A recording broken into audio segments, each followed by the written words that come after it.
Hello friends, welcome back to the science and world YouTube channel from very long time.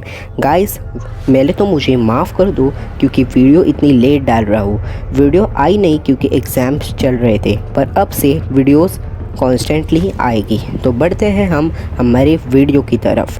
तो क्या होगा अगर सूरज गायब हो गया, एक दिन के लिए, एक घंटे के लिए, एक महीने के लिए या फिर एक साल तक गायब हो गया तो क्या होगा। मैंने आपको मेरी एक वीडियो में दिखाया था वो दृश्य जिसमें अगर चाँद गायब हो गया तो क्या होगा। तो अगर आपने वो वीडियो नहीं देखा हो तो उसे जाके देख लीजिएगा। ये काल्पनिक तो ज़रूर है, पर अगर ये कैसे भी हुआ तो क्या होगा, उस शानदार चीज़ को आप आज देखने वाले हो। तो चलिए बिना किसी वक्त को गंवाए हम इस वीडियो को शुरू करते हैं।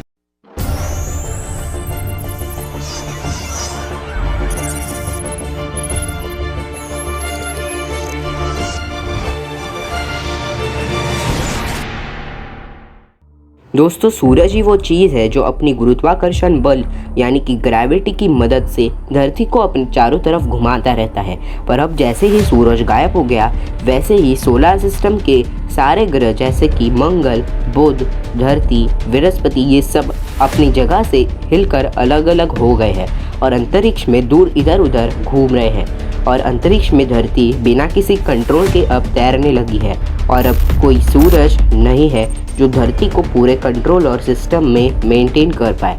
धरती के एक साइड दिन चल रहा है और अभी भी सब नॉर्मल दिख रहा है। आसमान में सूरज सही सलामत दिख रहा है। यहाँ धरती पर किसी को इसकी खबर नहीं है कि सोलर सिस्टम के सबसे इम्पॉर्टेंट एलिमेंट अब गायब हो गया है। ये सब इसलिए क्योंकि धरती पर सूरज की लाइट को पहुंचने के लिए करीब 8 मिनट 20 सेकंड लगते हैं। दूसरी तरफ सूरज तो गायब हो गया है, पर धरती पर इसका इम्पैक्ट ठीक 8 मिनट 20 सेकंड बाद होगा। 8 मिनट 20 सेकंड बीत चुके हैं। धरती पर अचानक से अंधेरा छा गया। अचानक से दिन रात में तब्दील हो गई। आसमान के सारे तारे अब साफ साफ दिखने लगे हैं क्योंकि सूरज का कोई लाइट नहीं बचा जो तारों को ढक पाए। चांद भी दिखाई देना अब बंद हो चुका है। ये इसलिए क्योंकि आपको तो पता ही है कि सूरज की लाइट जब चांद पर पड़ती है तो वो उसे रिफ्लेक्ट करता है और हम चांद को देख पाते हैं। चांद के पास कोई खुद की लाइट मौजूद नहीं है, पर अब सूरज बचा नहीं जो चांद को लाइट दे पाए। इस घटना का सबसे भयानक तरीके से इफ़ेक्ट पड़ा है पेड़ पौधों पर। सूरज की लाइट की हेल्प से पेड़ पौधे ज़िंदा रहते हैं। एक प्रोसेस चलता था जिसे फोटोसिंथेसिस कहते हैं, पर अब जैसे ही सूरज गायब हुआ तो लाइट अब नहीं बची। इसके लिए पेड़ पौधे अब ऑक्सीजन प्रोड्यूस नहीं कर पा रहे हैं। अब 1 घंटा बीत चुका है। दुनिया को समझ नहीं आ रहा कि ये सब क्या हो रहा है। जिस जगह पर रात थी वहाँ भी खबर पहुँच चुकी है कि धरती के दिन वाले साइड पर भी रात हो गई है। टेम्परेचर धीरे धीरे ड्रॉप होने लगा है। धरती अब धीरे धीरे ठंडी होनी शुरू हो गई है, पर धरती के अंदर के जो कोर है उसकी वजह से धरती अभी अच्छी खासी गर्म है और ज़्यादा फर्क नहीं पड़ा है। अब 24 घंटे बीत चुके हैं। सब कोई सनराइज़ की उम्मीद कर रहे हैं, पर सुबह के 8 बज कर फिर भी अभी तक सूरज नहीं निकला है। गवर्नमेंट भी कुछ नहीं कर पा रही है क्योंकि ये घटना ह्यूमंस के हाथ में नहीं है। अब टेम्परेचर 8 डिग्री सेल्सियस पर ड्रॉप हो चुका है। पेड़ पौधे और जानवर अचानक से बदलते मौसम के चलते वीक हो चुके हैं। सारा सिस्टम नष्ट हुआ है, पर समुंदर के अंदर के जो जीव है उन्हें कोई चेंजेस नहीं दिख रहे हैं। उनके लिए उनकी दुनिया अभी भी वही है। अभी भी धरती के कोई जगहों पर गर्मी बची है क्योंकि धरती के एटमॉस्फेयर की खास बात यह है कि उसे जो सूरज से गर्मी मिलती है उसे वो अपने अंदर कुछ दिनों तक एब्जॉर्ब कर अपने अंदर रख सकता है, ताकि ऐसी नौबत नहीं आए कि सारी तरफ बर्फ़ ही बर्फ़ हो जाए। पर सवाल ये उठता है कि गर्मी कब तक रहेगी। इसका आंसर ये है कि गर्मी सूरज के बिना 3 से 4 दिनों तक रह सकती है। पर अब 7 दिन बीत चुके हैं और धरती पर अभी भी अंधेरा छाया हुआ है। टेम्परेचर माइनस में पहुंच चुका है, -20 डिग्री सेल्सियस। जिसका डर था वही हुआ। 0 डिग्री पर पानी बर्फ़ में बन जाता है, पर पूरी दुनिया का टेम्परेचर अभी -20 डिग्री सेल्सियस है। इसलिए अब पानी लिक्विड स्टेट में यानी कि तरल रूप में मौजूद नहीं है। टीवी और इंटरनेट अभी बंद हो चुके हैं क्योंकि ये सैटेलाइट जिसे सूरज की एनर्जी के ज़रिए सिग्नल भेजता है जो कि सोलर पैनल्स की मदद से होता है, वो अभी नहीं हो पा रहा क्योंकि सूरज ही नहीं बचा जो सैटेलाइट को एनर्जी प्रोवाइड कर पाए।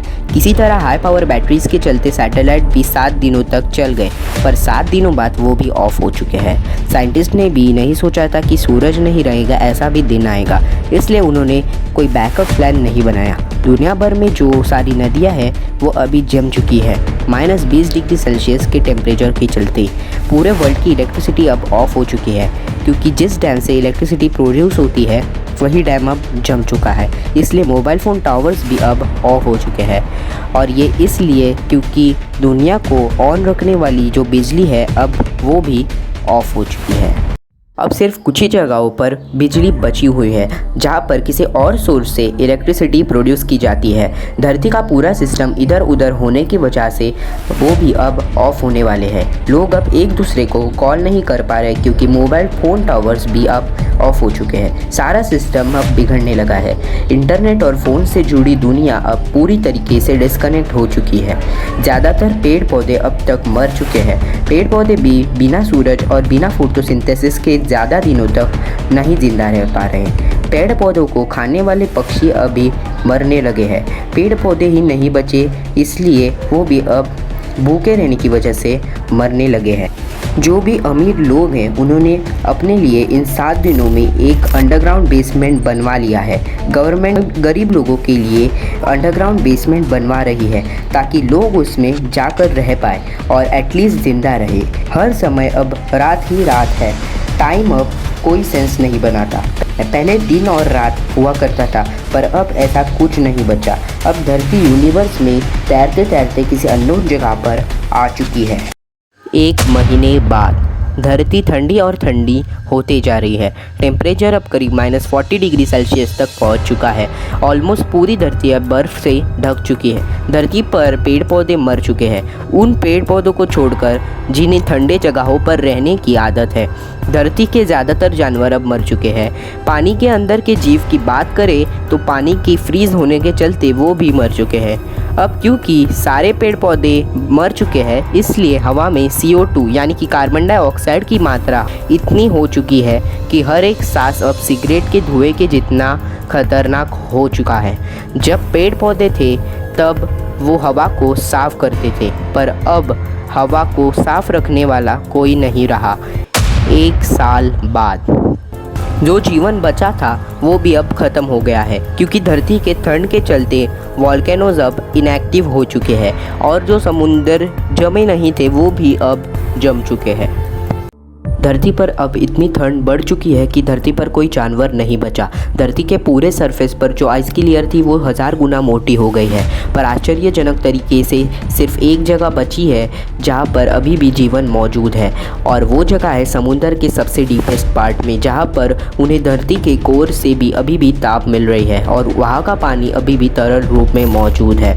और इसके साथ साथ सारे लोग नॉर्थ पोल और साउथ पोल चले गए हैं क्योंकि वहाँ ऐसी जगह है कि जहाँ पर धरती की सबसे ज़्यादा जियोथर्मल एक्टिविटी है। इसका मतलब ये है कि धरती के कोर से उसे हीट मिल रही है और वहाँ पर थोड़ी सी गर्मी मौजूद है। 1000 साल बाद 1000 साल बीत चुके हैं और अभी तक सूरज नहीं निकला। धरती की आबादी ख़त्म होते जा रही है क्योंकि अब ना ही पेड़ है और ना ही जानवर। धरती में अब ऑक्सीजन की मात्रा ना के बराबर है। 1100 साल बाद और 100 साल बीत चुके हैं। धरती का टेम्परेचर अब -160 सेल्सियस तक पहुंच चुका है। 1100 साल बाद भी धरती तैरते तैरते अब किसी अननोन जगह पर पहुंच चुकी है, सोलर सिस्टम से बहुत दूर। धरती तैरते तैरते फाइनली उस जगह पर पहुंच चुकी है जहां पर वहां के रैंडम एस्ट्रॉइड्स धरती से टकराना शुरू हो गए हैं। धरती अपने सफ़र के आखिरी में एक तेज़ी से आते हुए एस्ट्रॉइड से टकरा गई और सब कुछ ख़त्म हो गया। और अगर ये नहीं भी हुआ तो चांसेस है कि कोई ब्लैक होल धरती को अपनी तरफ खींच ले। पर दुखी होने की कोई ज़रूरत नहीं है दोस्त, क्योंकि धरती हमेशा सूरज से बंधी हुई होगी। पर हमें इस हाइपोथेसिस यानी कि इस कल्पना से ये सीख मिलती है कि सूरज हमारे लिए कितना महत्व रखता है और सूरज ही वो चीज़ है जिसकी वजह से धरती पर लाइफ पॉसिबल हो पाई है। सूरज के बिना धरती कुछ नहीं है, इसलिए इसे भगवान का दर्जा दिया जाता है। पर इस हाइपोथेसिस में एक साइंस को मैं क्लियर करना चाहूँगा। मैंने शुरू में कहा कि सूरज के जाने के बाद भी 8 मिनट 20 सेकेंड तक लोगों को सूरज सही सलामत आसमान में दिखाई देगा।